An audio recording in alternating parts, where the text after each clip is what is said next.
그럼 지금부터 대통령께서 직접 진행하시겠습니다. 자, 첫 질문을 받을 텐데요.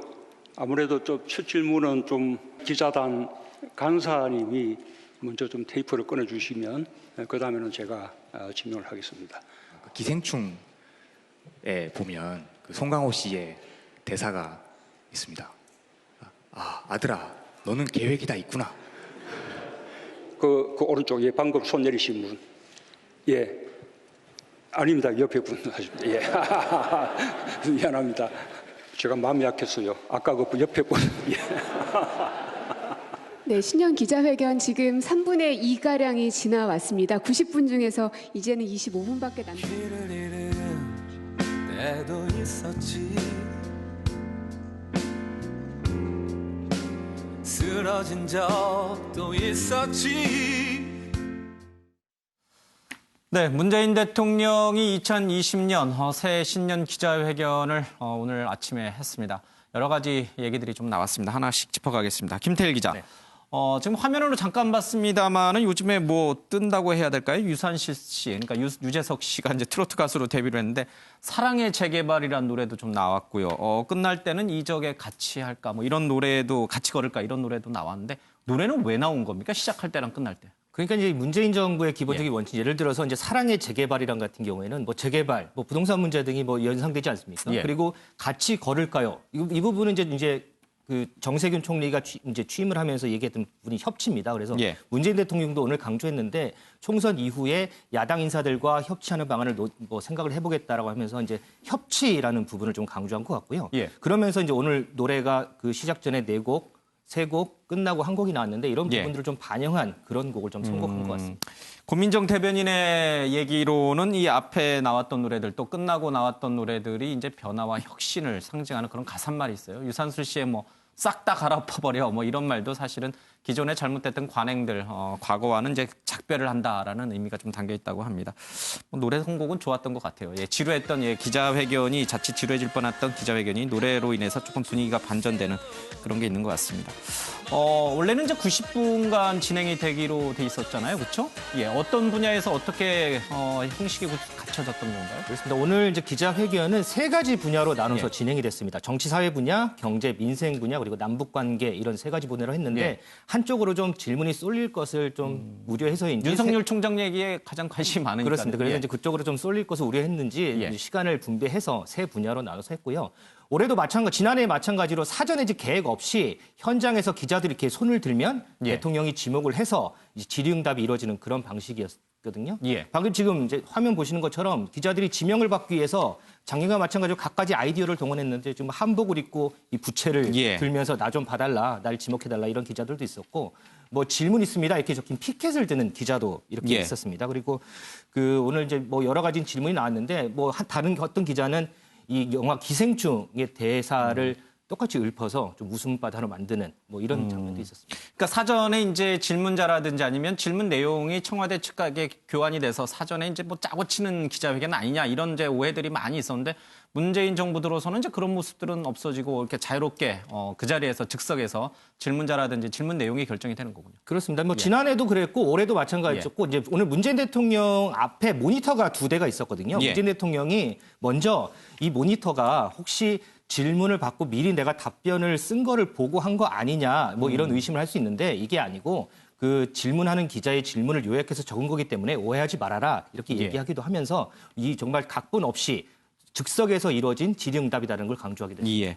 자, 그럼에도 불구하고 특정 분야에 기자들의 질문이 이제 쏠리는 것을 막기 위해서 각 분야별로 크게 3분야로 나눠서 각 분야별로 시간을 할당해서 그 분야 내에서 최대한 자유롭게 질의응답이 이루어지는 형식으로 취했다. 예, 알겠습니다. 최은미 기자, 3분야로 크게 나눴긴 했습니다만 역시 기자들의 관심은 윤석열 총장 검찰 인사에 대한 평가. 이 부분에 아마 쏠렸죠? 예. 네, 그렇습니다. 사실 첫 번째 질문이 바로 윤석열 총장을 신뢰하느냐였습니다. 예. 이게 저희 MBN 최종락 기자가 제일 먼저 했던 질문인데요. 대표 사실 간사였잖아요. 예, 그렇습니다. 예. 첫 번째로 한 질문이 신뢰하냐였는데 사실 어떻게 보면은 문 대통령이 동문서답을 했어요. 문 대통령은 그 질문이 나오자마자 사실상 요약하면 검찰개혁 법안을 추진하는 과정에서 내가 왜 그렇게 검찰개혁 법안을 추진하고자 했는지 그 당위성을 설명하는데 좀 주력을 했습니다. 좀 요약을 하면요. 검찰의 엄정한 수사에 대해서는 국민들이 박수갈채를 보내지만 그런 과정에서 수사권이 절제되지 못하거나 피해 사실 공표 같은 것이 알려져서 여론몰이를 하거나 초법적인 그런 권력이나 권한 같은 것들이 국민들이 행사되고 있다고 느끼기 때문에 그런 부분이 문제다. 그래서 검찰의 개혁이 요구된다라는 답변을 했습니다. 그러면서 이제 아마 이 얘기를 하고 싶었던 것 같아요. 이 검찰개혁 과정이 조금 그 청와대 수사하고 맞물리면서 권력 투쟁처럼 조금 다뤄지는 측면이 있는데 검찰개혁은 그 전부터 정권 출범 이전부터 계속 꾸준하게 진행돼 온 그런 작업이고 청와대에 대한 수사는 오히려 그 이후에 끼어든 과정에 불과하다. 그러니까 이 검찰개혁이라는 건 우리가 큰 그림을 보고 내가 정권 출범 이후부터 계속 추진해왔던 거고 수사는 그냥 그 가운데 발생한 사건 정도인데 마치 우리가 이 사건을 청와대를 향한 수사를 막기 위해서 검찰개혁을 하는 것처럼 좀 잘못 오해가 되고 있는데 그 부분은 조금 해명하고 싶다라는 의지가 담긴 것 같습니다. 그러니까 첫 번째 질문에서 사실상 윤석열을 신뢰하느냐는 질문에는 동문서답이었어요. 그래서 바로 뒤이어서 다른 기자가 질문을 했는데 한 번 더 했습니다. 그래서 윤석열 총장이 6개월을 어떻게 평가하냐. 그랬더니 이제 윤석열 총장에 대한 이야기가 나왔는데요. 요약하면 앞서 발제서도 들었지만 국민에게 비판받는 수사 관행을 고쳐나가는 일까지 윤 총장이 앞장서준다면 국민에게 훨씬 더 큰 신뢰를 받을 거다. 그러니까 이걸 좀 해석이 필요한데요. 이게 지금 신뢰한다, 안 한다라고 평가하기는 조금 그러니까 내가 지금 신뢰한다라는 표현을 쓰지는 않았어요. 그렇지만 좀 더 검찰개혁의 요구를 받아들이고 앞장선다면 더 큰 신뢰를 받을 거다라고 표현을 했다는 점에서 뭔가 좀 가능성을 열어두었다고 봐야 될까요? 최근에 있었던 여러 가지 검경 수사권 조정 또 공수처법의 국회 통과, 이어진 검찰 고위급 인사들에 대한 인사, 이 모든 것들이 청와대 수사를 막기 위해서 한 것 아니냐. 사실 야당이라든지 세간에서는 그렇게 주장하시는 분들이 있어요. 그렇죠? 그러나 그것은 별개의 문제다. 검찰개혁은 뭐 참여정부 때부터 노무현 정부 때부터 쭉 추진해왔던 과제고 그것은 별개로 좀 봐야 된다. 이렇게 대통령이 얘기를 했습니다. 최은미 기자는 윤석열 총장에 대한 대통령의 신뢰가 여전히 유효한가라는 질문에 대통령이 동문서답했다라고 이제 평가를 내렸습니다만 사실 동문서답이라기보다는 오히려 현답을 한 게 아닌가 싶어요. 뭐 신뢰하지 않는다 이러면 바로 윤석열 총장은 옷 벗어야 되는 처지고요. 그렇다고 해서 신뢰한다라고 얘기하면은 그것 또한 지금 정부 기조랑 좀 맞지 않고요. 수사 관행이라든지 조직 문화 쪽에서는 여전히 뭔가 노력을 해야 된다. 이 여지를 남겨뒀어요. 물론 권력에 대한 수사라든지 엄정한 수사에서는 신뢰를 받았다.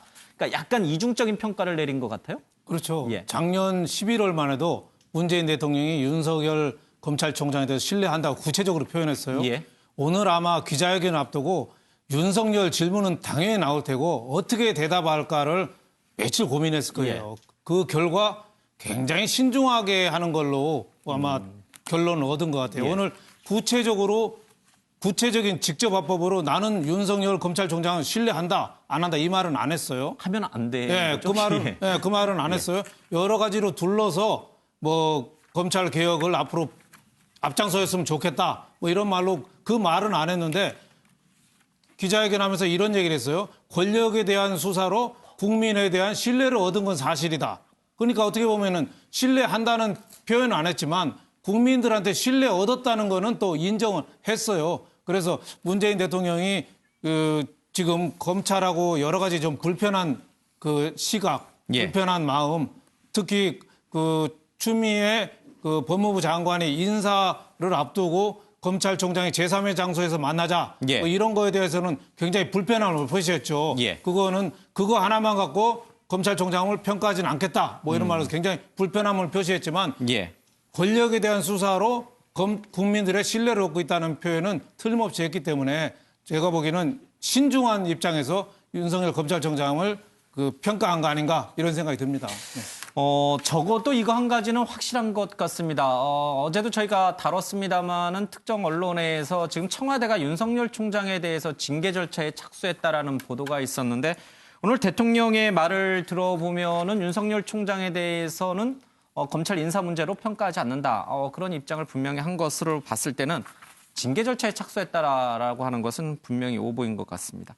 김태일 기자, 이 문제가 가장 핵심적인 사안이 됐었던 것은 바로 이제 인사권 때문에 일어났던 법무부와 윤석열 총장 간의 갈등 아니었겠습니까? 그렇습니다. 그러면서 이제 오늘 문 대통령이 인사권에 대해서도 얘기를 했는데 문 대통령이 검찰의 수사권이 존중돼야 하듯이 예. 장관과 대통령의 인사권도 존중돼야 한다. 이 말로 인사권이 대통령에게 있음을 상당히 강조하는 그런 모습을 보였거든요. 예. 더불어서 말씀하셨듯이 지난번에 이제 검찰 인사 당시에 이 추미애 장관하고 윤석열 총장이 의견 교환을 가지고 논란이 있었던 적이 있었지 않습니까? 예. 그 문제에 대해서도 문 대통령이 장관이 인사안을 만들어서 보여줘야만 의견을 제시할 수 있겠다고 했다는 것, 그것도 제3의 장소에서 할 수 있다고 했다는 것은 인사 프로세스에 역행하는 것이고 초법적인 권한이다 이렇게 비판을 했거든요. 근데 예. 뭐라고 했냐면 그러면서 이걸로 나는 윤석열 총장을 평가하고 싶지는 않다. 이것만으로 검찰 그렇습니다. 인사 문제와 관련해서 그렇습니다. 예. 물론 이제 인사와 관련한 여러 일련에 대해서도 비판을 했지만 이 문제 가지고 나는 윤석열 총장의 지금까지의 일련의 행동들을 모두 얼버무려서 평가를 하고 싶지 않다라고 분명히 했습니다. 이낙연 총리도 그렇고요, 추미애 장관도 그렇고 검찰 인사와 관련해서 윤석열 총장이 명을 거역하고 내지는 항명을 한 것처럼 비춰진 부분에 대해서 그냥 넘어갈 수는 없다. 여러 가지 이제 징계와 관련된 법령을 좀 찾아봐라 이런 해석이 가능한 그런 문자도 있었고요.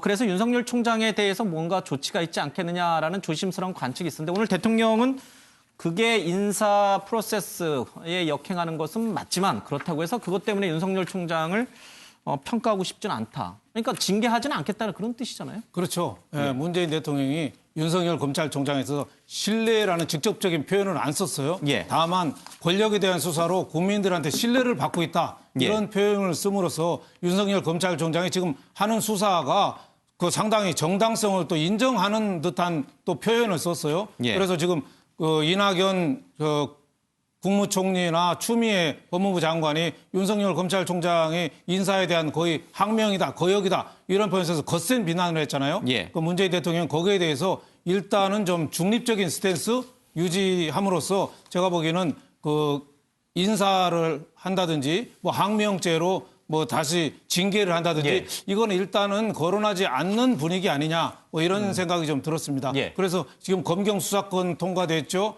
그 공수처법 통과됐죠. 예. 여러 가지가 됐으니까 이제 검찰총장이 주도를 해가지고 민주적인 통제, 검찰 내의 문화 개혁 뭐 이런 거를 좀 주도적으로 추진해달라 검찰 개혁을 해서 예. 이런 좀 당부의 말을 하는 걸로 봐서 검찰에 대한 그 분노의 표시 이거는 오늘 없었다고 볼 수 있겠습니다. 예. 일각에서는 그 항명 문제 때문에 윤석열 총장의 거치까지 가야 되는 거, 책임을 물어야 되는 거 아니냐 이런 분석이 많았습니다만 오늘 대통령의 그 말 한마디로 인해서 아마 그런 움직임이 조금 사라질 것 같습니다.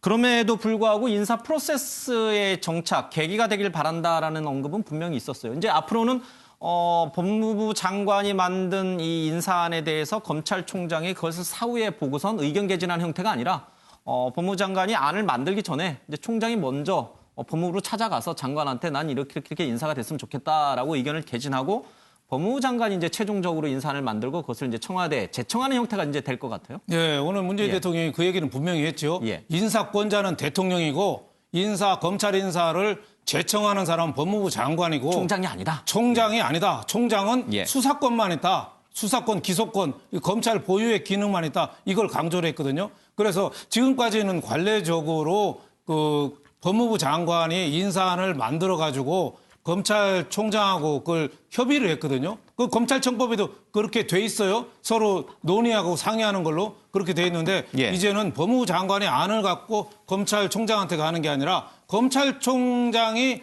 안을 만들어서 법무부랑 상의해서 예. 법무부 장관이 제청을 해서 내가 임명하겠다. 인사권은 나한테 있는 걸 분명히 한다. 이런 식으로 한 거를 분명히 한 걸로 봐서 예. 앞으로 그 검찰 개혁의 하나로 인사권에 대한 자신이 행사할 거를 좀 분명히 했다. 이렇게 볼 수 있겠습니다. 자, 그렇다면 이 대통령이 언급한 앞으로 검찰 인사와 관련된 프로세스는 어떻게 정착이 될 것인가? 검찰 내부의 반응은 또 어떻게 나올 것인가? 먼저 윤석열 총장의 얘기를 좀 듣고 가도록 하겠습니다. 윤석열 총장은 이른바 엄정한 수사, 그다음에 권력에도 굴하지 않는 수사, 이런 면에서는 이미 국민들로부터 신뢰를 얻었다고 생각합니다. 검찰의 어떤 조직 문화라든지 수사관의 이런 부분을 고쳐 나가는 일에까지 윤 총장이 앞장서 준다면 국민들로부터 훨씬 더 많은 신뢰를 받게 되리라고 그렇게 믿습니다. 예, 그러나 인사권은 장관과 대통령에게 있습니다. 검찰의 수사권이 존중되어야 하듯이 장관과 대통령의 인사권도 존중되어야 하는 것입니다.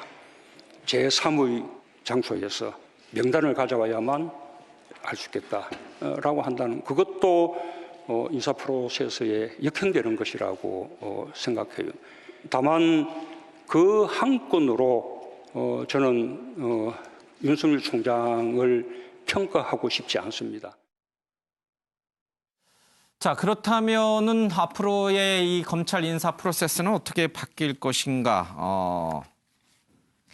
정착이 될 거라고 보세요, 의원님? 그동안에 이제 검찰총장, 윤석열 총장이 반발했던 것은 인사위원회 개최 30분 전에 와서 의견을 내라고 하는 게 뭐냐 도대체. 과거에는 검찰에서 법무부 검찰과장이나 검찰국장이 인사초안을 만들면은 그거를 제3의 장소에서 만나서 총장하고 법무부 장관이 잘 협의한 다음에 장관이 그걸 들고 청와대로 가서 했는데 이제는 그런 게 아니지 않느냐. 그럼 앞으로는 어떻게 될 것이냐. 그동안에는 법무부에서 인사안을 만들어가지고 그걸 검찰총장하고 상의를 했잖아요. 근데 상의할 때 보통 몇 개월 전부터 상의를 했어요. 뭐 2달, 3달 시간을 두고 충분히 양쪽 의견을 교류했죠. 이번에 검찰총장이 반발한 게 인사위원회가 열기 30분 전에 뭐 안을 준다고 그래서 오라고 그래서 안 간 거 아니에요? 그래서 여태까지는 관례적으로는 검찰총장이 그런 게 통했는데 오늘 대통령이 얘기한 거는 완전히 결이 다르잖아요. 법무부 장관이 안을 만들어가고 검찰총장하고 상의하는 거 이제 그거 아니야. 그건 역행하는 거다. 이게 역행하는 거다. 검찰에서 먼저 안을 갖고 와서 상의해. 그래서 법무부 장관이 제청해 나한테 그럼 내가 인사권은 대통령한테 있으니까 내가 인사할 거야. 이거를 좀 분명하게 했다. 그래서 검찰의 반발은 여태까지 해오던 거였어요. 그동안에 몇 개월 전에 상의했고 충분한 안을 갖고 있었고 또 정기 인사철에 인사를 했고 뭐 5, 6개월 만에 인사하고 이런 적이 없었거든요. 그래서 검찰의 반발도 충분히 납득하고 이해는 할 만한데 대통령이 오늘 뜻은 앞으로 인사권은 법무부하고 대통령이 주도적으로 할 거니까 검찰은 이제 의견만 내 뭐 이런 뜻으로 딱 잘랐다고 볼 수 있겠습니다. 법무부 검찰과장 그리고 검찰국장이 만들었던 초안이 이제 검찰총장에게 전달이 돼서 의견을 받는 형식은 이제 앞으로 사라질 것 같습니다. 모르겠어요. 정부가 또 바뀌면 어떻게 다시 그런 방법이 다시 나올지 모르겠습니다만 대통령은 그런 프로세스는 역행하는 프로세스다라고 분명히 선을 좀 그었습니다. 알겠습니다. 자, 검경 수사권 조정안이 어제 국회 본회의를 통과를 했어요. 윤석열 총장의 입장이 나왔습니까? 네, 어제 법안 처리 직후 윤석열 검찰총장도 곧바로 입장을 냈는데요. 이 수사권 조정안에 대해서 결정은 국민과 국회의 권한이고 공직자로서 국회의 결정을 존중할 것이며 이 관련해서 검찰의 실무 경험을 바탕으로 의견을 드리겠다 이런 입장을 여러 차례 밝힌 바 있다. 이렇게 짧은 입장을 밝혔습니다. 그러니까 정리를 하자면 그동안에 이 검찰의 권한을 뺏기지 않기 위해서 수사권 조정안에 반대하는 것 아니냐 이런 비판이 있었던 만큼 그게 아니라는 점을 강조하는 원론적인 입장을 낸 것으로 보이는데요. 이 조정안 자체를 반대한 것은 아니다. 다만 이 실무 차원에서 생각을 했을 때 지금 조정안대로라면은 이 경찰에 대한 어떤 견제기구가 문제가 생길 수 있다라는 의견을 전달했다는 이런 식의 입장을 다시 한번 강조한 것으로 보입니다. 알겠습니다. 이 문제는 잠시 뒤에 조금 더 살펴보도록 하겠습니다. 윤 총장이 신임 검사장들이 출근한 어제 간부회의를 열었는데 자, 지금 현재 여러 가지 특히 청와대와 관련된 수사가 진행 중이잖아요. 당연히 뭐 업무 인수인계 잘 해야 되고 또 수사에도 차질이 빚어지면 안 되는 거겠죠. 네, 그렇습니다. 어제 이제 13일자로 인사가 나서 새 참모집이 대검찰청에 부임을 했죠. 윤 총장이 간부회의를 했는데 이 첫 지시가 신속한 업무 파악이었던 것으로 전해집니다. 이 지난 검사장 전출입 신고식에서도 윤 총장이 이 중요 사건의 수사와 공판의 연속성에 차질이 없도록 해주시길 부탁한다. 이런 얘기를 했는데요. 사실 인사가 나면 어느 조직이든 신속한 업무 파악을 해라, 인수인계를 잘해라 이런 지시는 당연한 일이기도 하잖아요. 그런데 윤 총장이 이번 인사를 포함해 어떤 청와대의 직간접적인 메시지에도 청와대를 압수수색하는 등 이 수사 속도를 내고 있는 만큼 흔들림 없는 수사를 당부하는 의도에 방점이 찍히고 있는 상황입니다. 오늘은 신임 부장검사 리더십 프로그램에 참석을 했죠? 네, 그렇습니다. 이 관련해서 이 신임 검사의 프로그램 프로그램이라고 얘기를 했는데 확인을 해보니까 이전부터 이어져 오던 프로그램이 남은 것들을 이제 하는 것인지 아니면 이번에 인사가 나서 새로운 프로그램인지는 아직 확인된 바가 없습니다. 예. 그런데 어쨌든 신임 검사들을 과 함께 이제 프로그램을 참석하는 만큼 여기서도 이 비슷한 메시지를 전할 거다 이런 전망이 나오고 있습니다. 알겠습니다. 이 문제 잠시 뒤에 조금 더 살펴보겠습니다. 다시 대통령 얘기로 돌아가세요. 최현미 기자. 조국 전 장관에 대해서도 문 대통령이 언급을 했어요. 네, 그렇습니다. 조 전 장관에 대해서 어떤 생각인지 좀 허심탄회하게 얘기를 해달라라고 기자가 물었더니 이야기를 한 건데요. 마음의 빚이 있다. 조국 전 장관이 겪은 고초만으로도 아주 큰 마음의 빚이 있다라는 표현을 쓰면서 안타까움을 드러냈습니다. 문 대통령 이야기 한번 먼저 듣고 오시죠. 이미 조국 전 장관이 지금까지 겪었던 어떤 고초, 그것만으로도 저는 아주 크게 마음의 빚을 졌다고 생각합니다. 국민들 간에 많은 갈등과 분열이 생겨났고 그 갈등이 지금까지도 이어지고 있는 점에 대해서는 참으로 송구스럽게 생각합니다. 이제는 조국 장관은 좀 놓아주고. 네, 지금 보시면 아주 크게 마음의 빚을 졌다라는 표현을 계속 반복해서 썼는데요. 그러면서 이제 뭐라고 이야기를 했냐면 그분의 유무죄는 수사나 재판을 통해서 밝혀질 일이다라고 이야기하면서 그러면서도 조 전 장관이 공수처법과 검경수사권 조정법안 같은 검찰개혁 법안을 통과시키는 데 있어서 큰 기여를 했다라는 부분을 강조를 했습니다. 그러니까 기여를 많이 했는데 나 때문에 고초를 겪었다. 그래서 아주 큰 마음의 빚이 있다라는 정도로 지금 요약이 될 것 같은데요. 그런데 지금 조 전 장관이 검찰에 어쨌든 기소가 된 상태고 영장이 기각되긴 했지만 구속영장까지 청구가 됐었잖아요.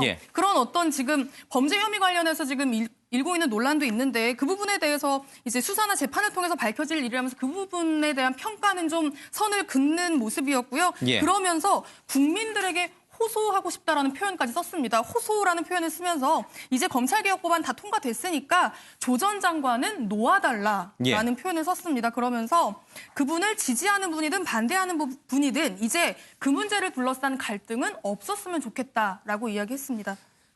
공지영 작가도 오늘 그런 글을 썼습니다만은 사실 이 공수처법 통과라든지 검경 수사권 조정 그리고 일련의 검찰 개혁 조치들은 조국 전 장관의 자기 희생이라고 해야 될까요? 공지영 작가는 그렇게 표현을 했던데 어쨌든 조국 전 장관이 아니었으면 통과되기 어려웠을 것이다. 그런 마음의 빚을 대통령도 갖고 있다. 이렇게 해석을 하는 게 맞는 건가요?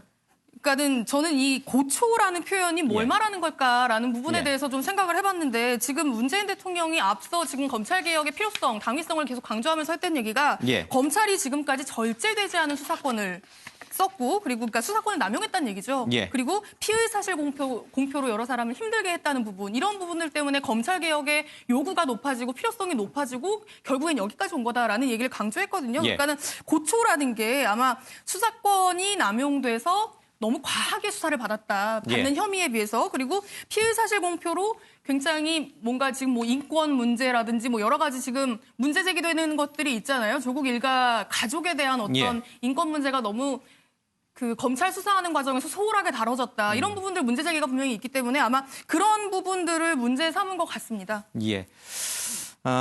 진중권 교수라든지 아니면 야권 인사들 또 보수 진영에 계신 분들은 조국 전 장관에 대한 수사가 이제 비리와 관련된 수사였다라고 이제 주장을 하지만 여권이라든지 아니면 문 대통령은 어쩌면 조국 전 장관이 희생함으로써 이런 공수처법이라든지 검찰 개혁이 성과를 낸 것 아닌가라면서 마음의 빚이 있는 그런 느낌을 갖고 있는 것 같습니다. 알겠습니다.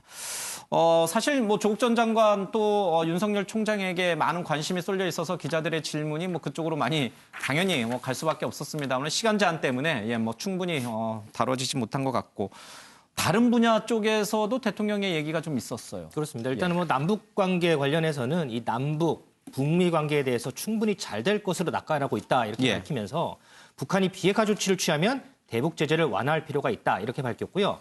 부동산 정책 관련해서는 지금 대책이 효과가 없으면 보다 강력한 대책을 끝없이 내놓겠다면서 끝없이 그렇습니다. 지난번 신년사에서 밝힌 부동산 투기와의 전쟁 이와 관련해 강한 의지를 다시 나타냈거든요. 이 내용 포함해서 오늘 문재인 대통령 발언 같이 들어보시죠.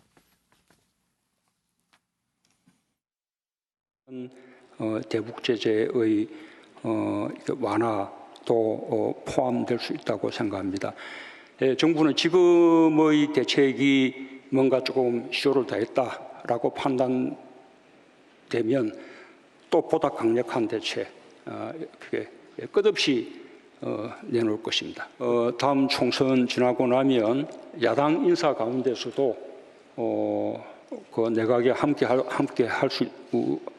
할 만한 그런 분이 있다면 함께하는 그런 노력을 해나가겠습니다. 저는 이렇게 대통령 이후는 생각하지 않습니다. 그냥 대통령으로 끝나고 싶습니다.